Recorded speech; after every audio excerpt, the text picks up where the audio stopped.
Glória a Deus. Vamos abrir as nossas Bíblias, por favor. O Evangelho de Mateus, dando prosseguimento ao nosso estudo do Evangelho de Mateus, por meio da mensagem expositiva, sermão expositivo, continuado, né? Porque ele pode ser expositivo sem ser continuado. Esse aqui é continuado, né? Ou seja, por todo o livro. Mateus capítulo 11, versículo 25, 26 e 27. Diz assim a palavra de Deus em Mateus 11, de 25 a 27.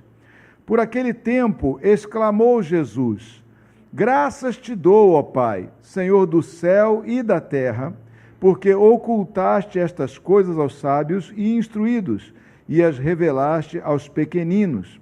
Sim, ó Pai, porque assim foi do teu agrado.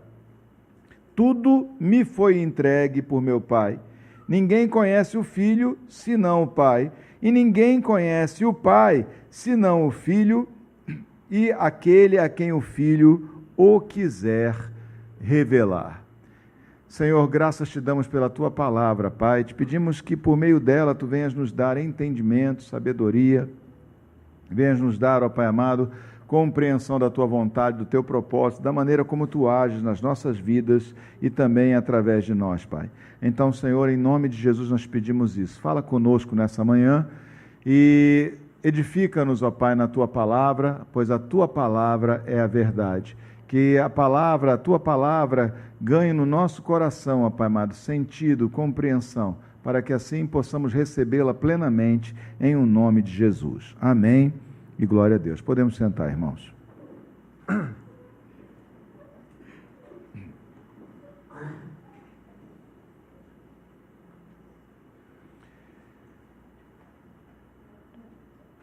Quando nós olhamos para esse texto aqui, nós temos que nos lembrar do contexto imediato anterior a ele, que é justamente Jesus ter enviado os seus discípulos para pregar o Evangelho por várias cidades, e ele mesmo ter pregado também nas cidades dos discípulos.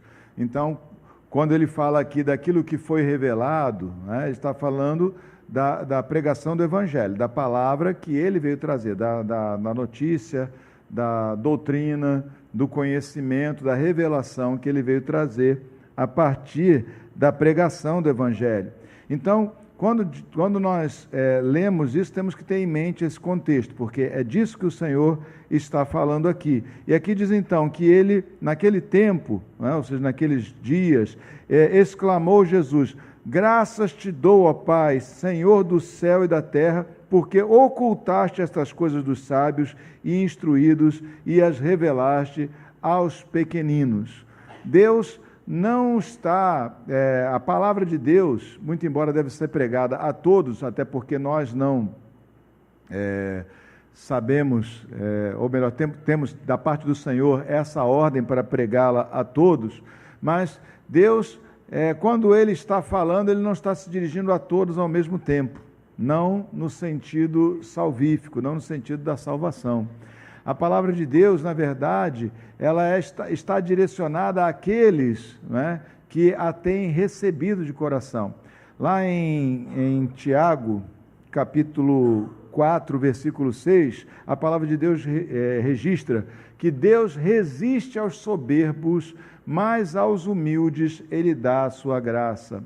Então, mesmo ouvindo a mesma palavra, há aqueles que não a recebem, porque não a julgam, principalmente porque não a julgam relevante e importante, não é isso? Ou seja, se põem de modo soberbo e orgulhoso diante de Deus e julgam não precisar de Deus, e há aqueles que a recebem, porque tendo certeza e convicção de que ela vem do Senhor, se submetem a ela plenamente. Né? Então, vamos ficar primeiro com uma análise desses dois tipos de pessoas, esses dois grupos, né, principalmente, porque aqui Jesus disse que foi revelado a uns e foi ocultado de outros. Lembra? Deus resiste aos soberbos, Ele também resiste ocultando deles, né, a palavra da salvação, ocultando deles o conhecimento do próprio Deus. E aqui então a gente tem que parar então para observar, porque quem é esse que é orgulhoso? Quem é esse que é soberbo? É aquele que julga que pode caminhar sem Deus, que pode caminhar pelo seu próprio entendimento, que caminhará melhor pela sua própria cabeça do que pela vontade de Deus. Isso nos remete de volta, né, a Adão. Adão e Eva, eles receberam todo aquele jardim para estarem, né? Não, volto a dizer, não era um jardim. Se a gente for só pensar nas dimensões aproximadas que nós temos a partir da descrição de 2 rios que haviam nesse jardim, então nós estamos falando de um lugar do tamanho do Iraque, pelo menos, mas não com aquelas características, né? Nós estamos falando de um lugar maior do que o Rio de Janeiro, talvez, ou do tamanho do estado do Rio de Janeiro todo, ou coisa parecida. Algo que era mais do que suficiente para eles. Dentro daquele ambiente, se formos considerar geograficamente, tudo era para eles. Deus reservou apenas uma coisa para si. E disse ao homem o quê? Não toque no fruto daquela árvore, na árvore que está no meio do jardim, porque quando você fizer isso, você vai morrer. O que a serpente fez, o que Satanás fez por meio da serpente? Ele lançou dúvida no coração do homem a respeito da real intenção de Deus. Então, o que havia no coração de Eva e o que havia no coração de Adão, no momento em que eles fizeram isso, não, eu prefiro conhecer o bem e o mal e eu mesmo tomar as minhas próprias decisões. Não, eu prefiro escolher eu mesmo o meu caminho. Esse é o grande pecado no Jardim do Éden. Não é um pecado, vamos dizer assim, circunstancial e focado, mas ele tem a ver com uma visão geral, com uma maneira como a pessoa encara a sua vida toda. Esse foi o grande pecado. E nos parece tão natural que a maior parte das pessoas fazem disso o seu dia a dia. Ou seja, mantém no seu coração aquela visão. Não, eu vou fazer do meu jeito e desprezando então o conhecimento de Deus, a vontade de Deus, o propósito de Deus, o projeto de Deus, o amor de Deus, a presença e a companhia e a comunhão de Deus nas suas vidas. Então, a grande questão é: de que jeito eu faço as coisas, de que jeito eu tomo as minhas decisões? Eu ouço a Deus e procuro compreender a sua vontade e segui-la e obedecê-la, ou eu faço as coisas do meu jeito? Essa sempre foi a grande questão. O homem soberbo, aqui nesse caso, orgulhoso aqui nesse caso, não é o homem que é orgulhoso porque ele tem um carro novo, ele diz, olha meu carro, que bonito. Ou a mulher que, sei lá, tem um carro novo também, ou tem um sapato novo, e diz, olha só, ou da sua própria beleza, ou enfim, nada disso. Não estamos falando de coisas pontuais, nós estamos falando de uma maneira de enxergar o mundo, de enxergar a vida, de enxergar os fatos, de enxergar a mim mesmo em relação a esses fatos todos que nos cercam. Então, o soberbo é aquele que leva a sua vida de acordo com a sua vontade. A esses, Deus resiste. Agora, você imagina o que é sofrer resistência, digamos assim, de alguém que tem todo o poder. Não é uma boa ideia. Não é uma boa ideia me colocar em oposição a alguém que tem todo o poder, que aparentemente não o exerce, mas o exercerá plenamente. Aparentemente, às vezes nós não percebemos que ele está exercendo o seu poder. Nós não percebemos que ele não pode ser contrariado, a não ser naquilo que ele concede. Mesmo que não seja a sua vontade, mas ele assim permite. Você tem coisas que não são da sua vontade, mas você permite às pessoas? Às vezes você não quer receber alguém. Poxa, hoje eu não queria falar com ninguém, mas chega uma pessoa, você, um conhecido, e você recebe, mesmo contrariado. Por quê? Porque você digamos assim, trata aquela pessoa com misericórdia, Você não vai bater a porta na casa, eu não quero falar com ninguém. Não é isso? Isso é um exemplo de coisas que nós vivemos no dia a dia, em que nós não queremos, mas permitimos. Um exemplo simples, existem outras coisas que nós não queremos, mas nós permitimos. as pessoas. Também Deus. Também Deus, no seu querer, ele não é imperativo, ele também concede. Concede mesmo sendo contra a sua vontade. Então, aqueles que fazem o mal e acham que Deus está de braço cruzado ou não pode fazer nada, ou que mesmo não existe, na verdade não é assim. Deus apenas está permitindo. Mas há um prazo para essa permissão, essa permissividade, não no sentido negativo, né? Porque permissividade para nós é concessão ao pecado, no sentido da nossa própria prática. Deus não pratica pecado, né? Mas há um prazo para essa permissividade, para essa permissão de Deus. Esse prazo é o final do tempo da graça, é o dia do juízo final. Até aí as pessoas agem livremente. Então, olha, Deus oculta de uns e revela a outros. Ele oculta de quem?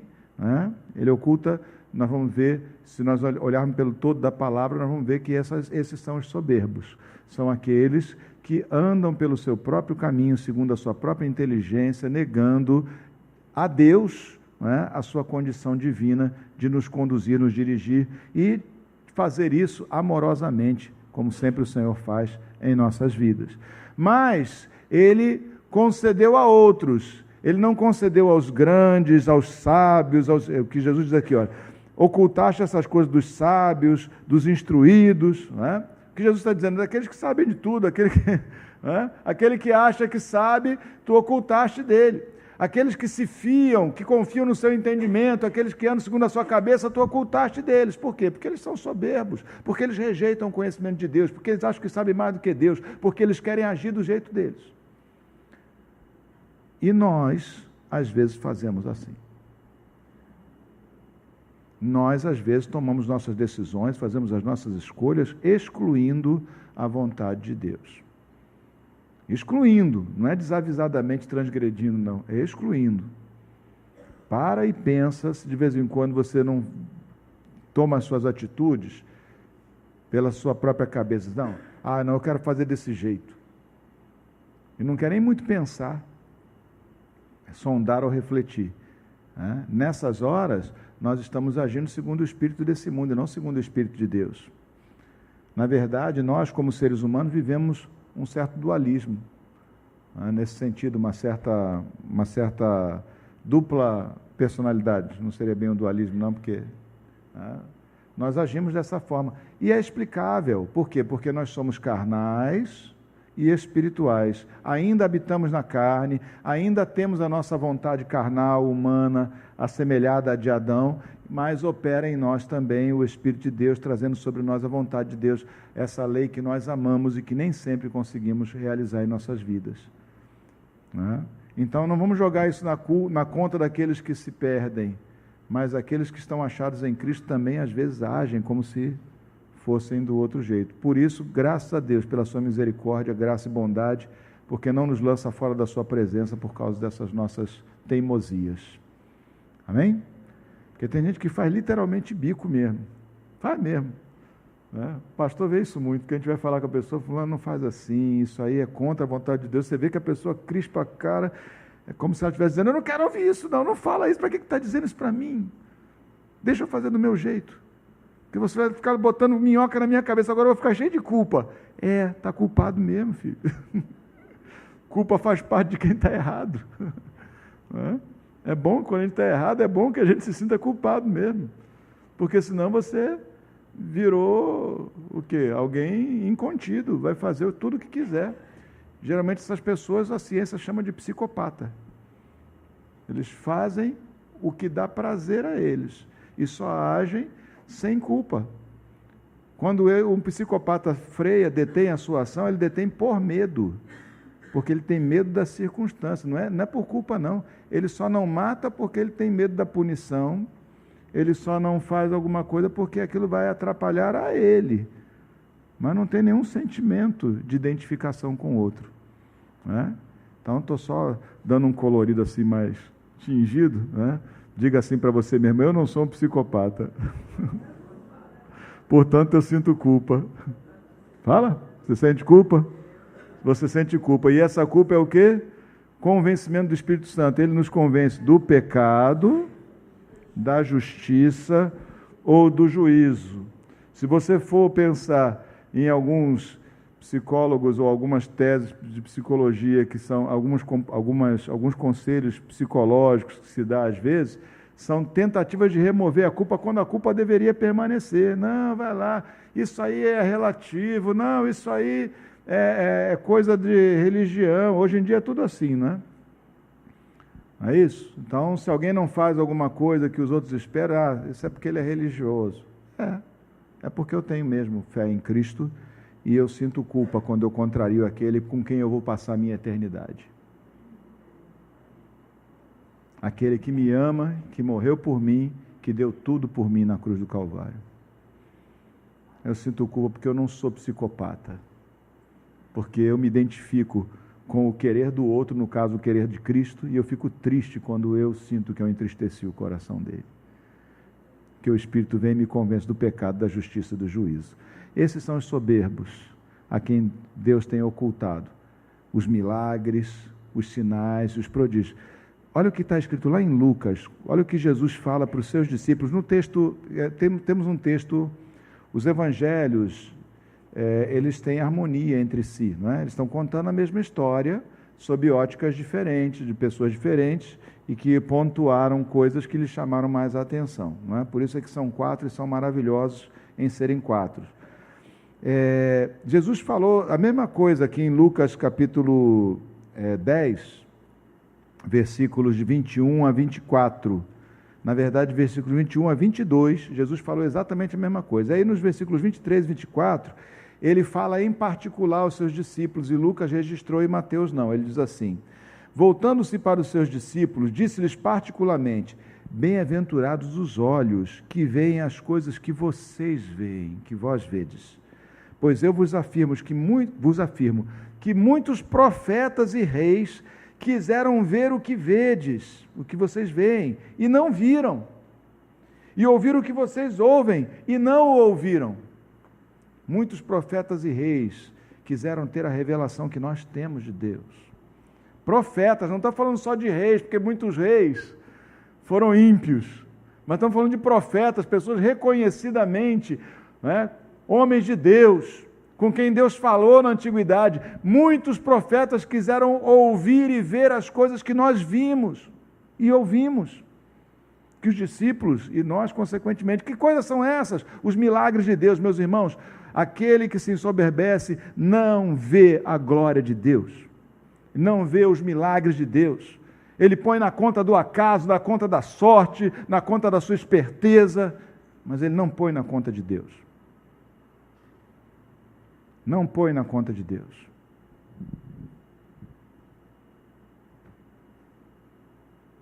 Sem santidade, sem santificação, é impossível ver a Deus. É impossível ver a Deus.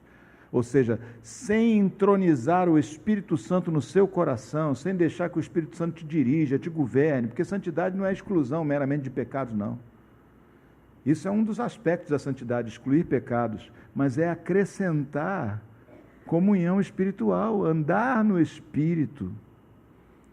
Não é? Aliás, excluir pecados é consequência de se andar no Espírito, porque senão é que nem aquela dieta que o cara começa na segunda-feira e na sexta-feira já perdeu a convicção. Ou que começa na segunda-feira e já come tudo já no domingo, no final de semana, que não devia, então já começa andando para trás. Andando para trás. Que, aliás, é o conceito do carnaval, né? O carnaval, ele surge a partir do momento que a igreja estabelece, no caso a igreja católica medieval, estabelece a quaresma, os preparativos de 40 dias antes da Páscoa. Então, a terça-feira de carnaval, que é o feriado propriamente dito, que é chamada terça-feira gorda, é porque na quarta-feira começava o período de jejum e de preparação, e que não se podia fazer nada, que tudo ia ser regulado. Então, o que acontecia? Terça-feira, faz tudo de errado. Banquete, enche a cara, orgia, bagunça. É o espírito do homem. Isso não tem nada a ver com o espírito da igreja. Mas a pessoa faz isso por quê? Não, porque depois é proibido, então faço agora. Não, querido, o tempo todo o que é errado e é mal.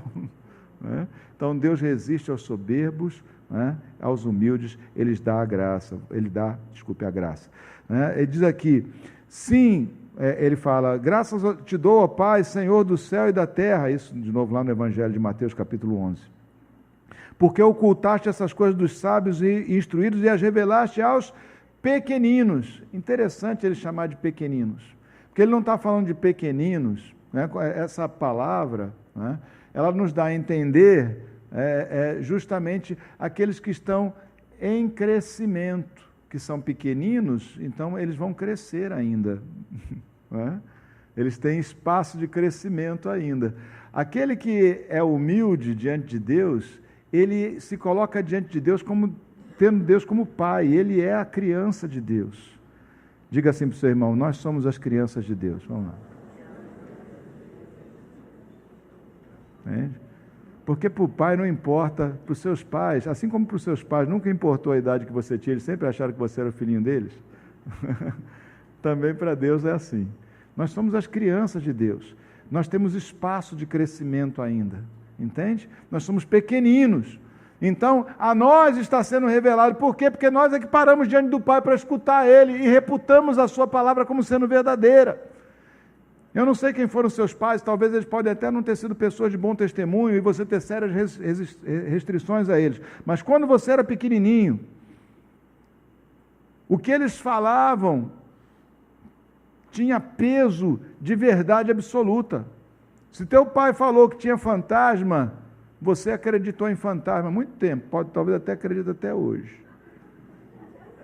Se teu pai acreditou em mula sem cabeça e contou a história para você, se ele não desmentiu, eu fiquei muito decepcionado quando aos 6 anos, mais ou menos, eu descobri que não existia Papai Noel. Trago essa mágoa no meu coração.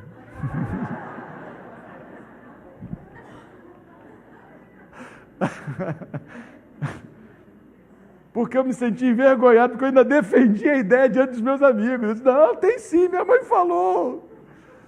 E eles começaram a apresentar argumentos, eu disse, tem alguma coisa errada aí. A palavra deles era fiel e verdadeira para mim. Depois eu aprendi que era relativo. Mas eles não eram convertidos ainda, né? Então não conta historinha mentirosa para os seus filhos não, tá? Fala para eles quem é que está fazendo as coisas, mesmo é melhor. Né? Porque para você manter a validade e o peso da sua palavra. Mas os pequeninos chegam diante dos seus pais e reputam aos seus pais a verdade. Meu pai disse. Meu pai é uma entidade incorruptível. Né? Meu pai é uma entidade poderosa. Meu pai é uma entidade que não erra, não falha, não tem defeito. Para o pequenino é assim. Quando nós olhamos para Deus, é importante que mesmo sendo nós já mais velhinhos, que a gente se lembre disso. Ele é pai, mas ele não é pai como o meu pai foi, nem como a minha mãe foram. Ele é uma entidade incorruptível, ele é poderoso, ele não erra, ele não falha, ele não mente. Mas ele é pai. Ele olha para mim como sua criança, como seu filho. E quando eu erro, cometo esses vacilos todos, quando eu me corrompo, é como se ele olhasse para mim e dissesse, ele ainda está crescendo. E com misericórdia, ele me ensina, ele nos ensina, e ele nos educa no seu caminho. E a misericórdia também, de vez em quando, tem peso de palmada, porque a Bíblia ensina que o bom pai, o pai amoroso, não poupa da vara o seu filho. Não deixa de castigar os erros dos seus filhos com o propósito de educá-los, não de espancá-los, aviltá-los, humilhá-los, mas de educá-los no caminho certo. Que é melhor apanhar de quem ama você do que apanhar depois da justiça, da inclemência dos homens. Filhos que não são educados na sua casa, que não são reprimidos nas suas más condutas nos seus lares, mais adiante vão transgredir e vão apanhar de quem não tem misericórdia. Então cuide dos seus filhos, enquanto ele está debaixo da sua misericórdia, da sua alçada. Amém? Porque a vida e os outros não vão ser misericordiosos com ele. É a diferença entre o castigo que um pai impõe a seus filhos e o castigo que o mundo impõe às pessoas. O pai olha para nós também como seus pequeninos. De vez em quando, se você for teimoso demais, ele vai lhe puxar a orelha. Ele vai começar a tirar coisas de você. E você vai começar a se sentir restrito, vai começar a se sentir fragilizado, vai começar a se sentir amedrontado, porque você sabe que não pode contar plenamente com ele naquele momento, porque ele é que está deixando aquilo acontecer. Mas converta o seu coração e volta para ele, e você vai voltar para a casa daquele que vai fazer uma festa quando ele te vir no horizonte. Que vai botar um anel da autoridade daquela família na sua casa, no seu dedo. Vai devolver ao seu dedo o sinete, o anel com que se assinavam as coisas, confirmando a sua autoridade naquela família. Amém? A autoridade daquela família, desculpe, também na sua vida. Então, meus irmãos, desculpa, eu já até viajei aqui mais além. Ele revelou aos pequeninos. Amém? Nós somos os pequeninos de Deus. Quem aqui tiver 95 anos, diga: eu sou pequenino do Senhor. Porque eu ainda estou aprendendo, eu ainda estou crescendo.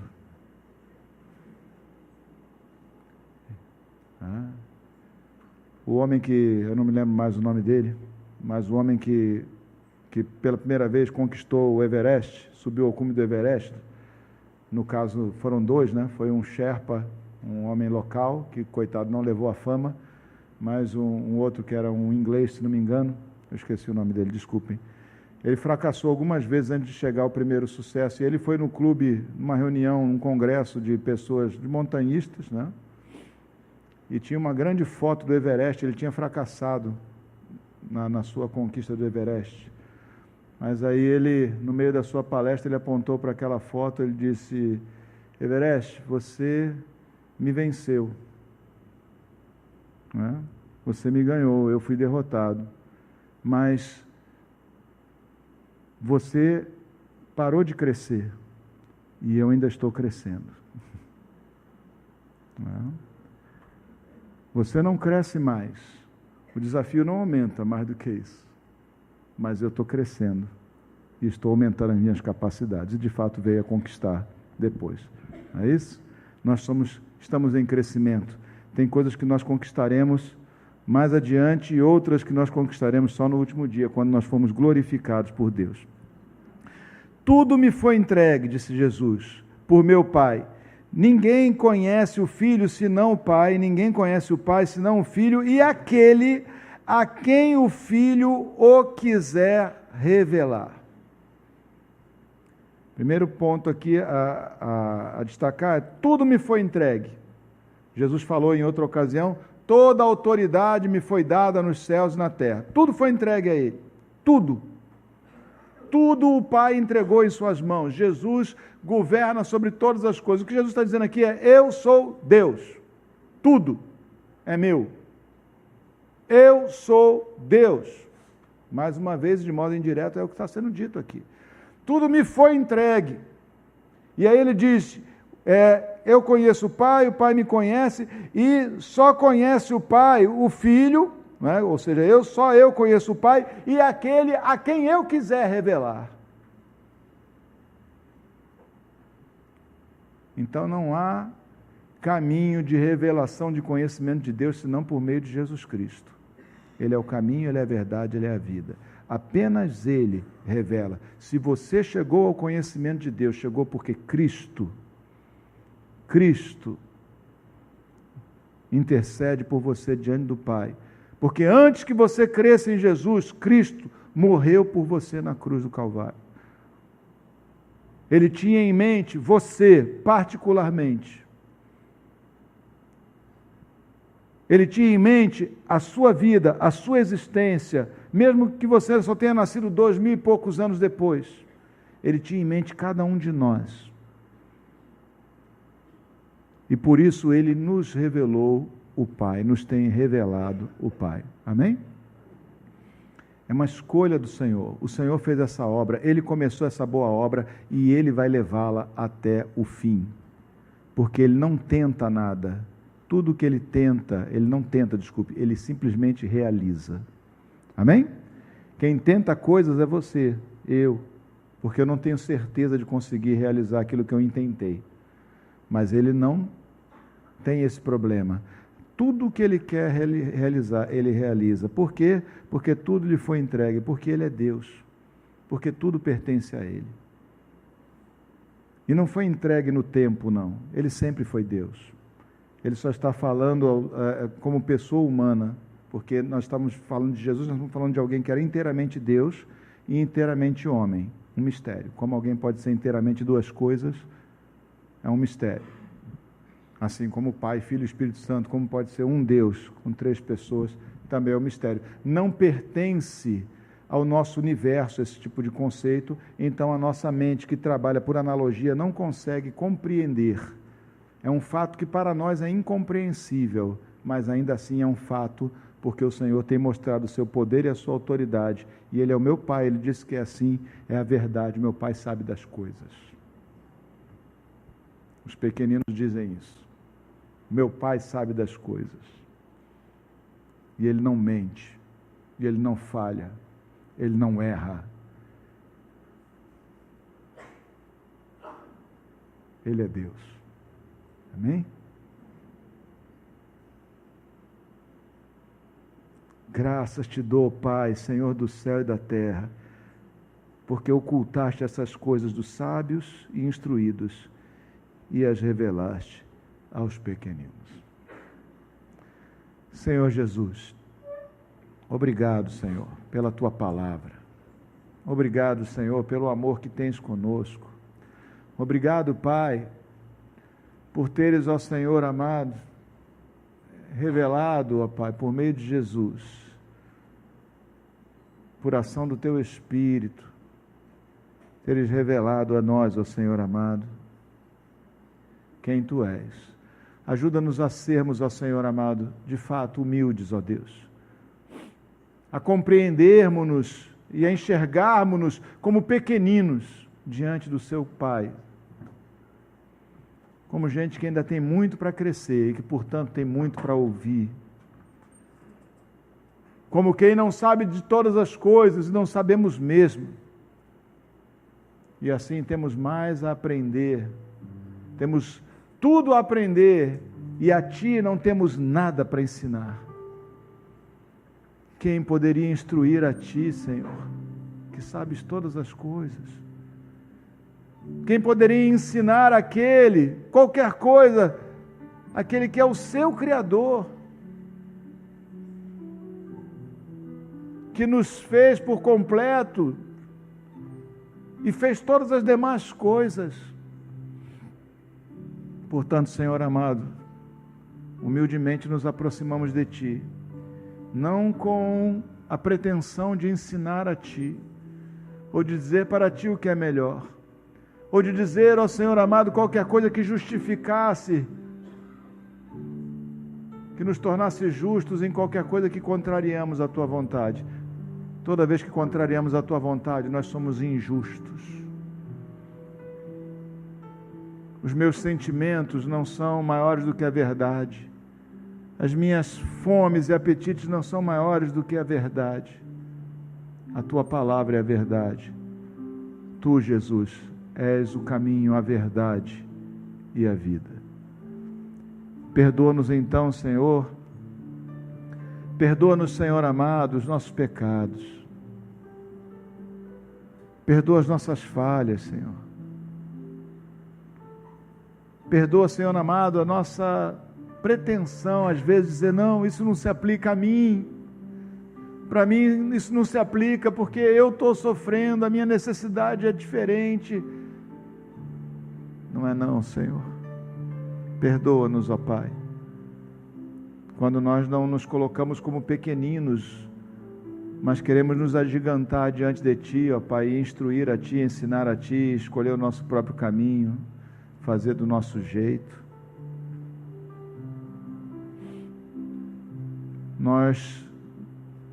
Sim, Senhor, nós somos sábios, mas da sabedoria que temos recebido de Ti. Portanto, Tu és o mestre, nós, os alunos, Tu és o Pai, nós, os filhos. Tu és o grandioso, o altíssimo, o tremendo Deus. E nós, Senhor, os pequeninos. Ajuda-nos dia a dia e em cada decisão a ver isso, Pai. Para que não nos portemos tolamente, resistindo àquele que é irresistível, mas possamos deixar-te conduzir a nossa vida. E assim, Senhor, te conhecendo um pouco mais a cada dia pela revelação que Cristo tem dado a nós. Conhecendo-te um pouco mais a cada dia, Pai, nos tornando cada vez mais sábios, experientes no Teu reino, no Teu caminhar, no Teu poder. Vendo nós e ouvindo nós, vendo nós os Teus milagres, os Teus prodígios, os Teus desígnios concretizados, e ouvindo nós a Tua palavra, ó Senhor amado, coisa que profetas e reis quiseram ter e não tiveram, e a nós foi dado esse privilégio. Obrigado, Senhor, porque eu nasci depois de Cristo. Obrigado, Senhor, porque eu nasci na dispensação da Tua graça. Obrigado, Senhor, porque nós estamos aqui, onde a revelação de tudo o que precisamos saber para a salvação já está dada e plena. Obrigado, Senhor, mesmo sabendo nós, ó Senhor, que dias maus virão, que as tribulações serão grandes. Obrigado, Senhor, porque não caminhamos em meio às tribulações como cegos, mas temos Jesus iluminando o nosso caminho e o nosso entendimento. Obrigado, Senhor. Sendo assim, eu nada temerei, porque eu sei que Tu estás comigo.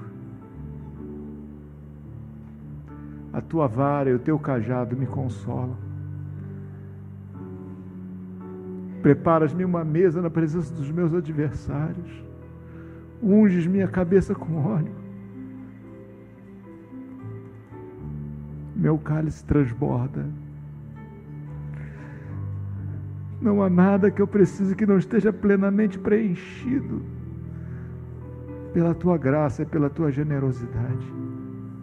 Obrigado, Jesus. Obrigado, Senhor. Perdoa os nossos pecados, Pai, e permite-nos comer da Tua mesa, Pai. Assentar na Tua mesa como pequeninos, ó Deus. Se vês alguma sujeira em nós, Pai, se nossas orelhas estão sujas, se as nossas mãos, as nossas unhas estão sujas, Pai, então, Senhor amado, mostra-nos para que limpemos-nos, ó Deus, antes de chegarmos à Tua mesa, para que assim comamos, ó Deus, com pureza e de um modo que honra ao Senhor a Tua mesa, a Tua presença entre nós, nessa santa refeição e perfeita comunhão. Graças Te damos, Senhor, em nome de Jesus. Amém e glória a Deus. Aleluia.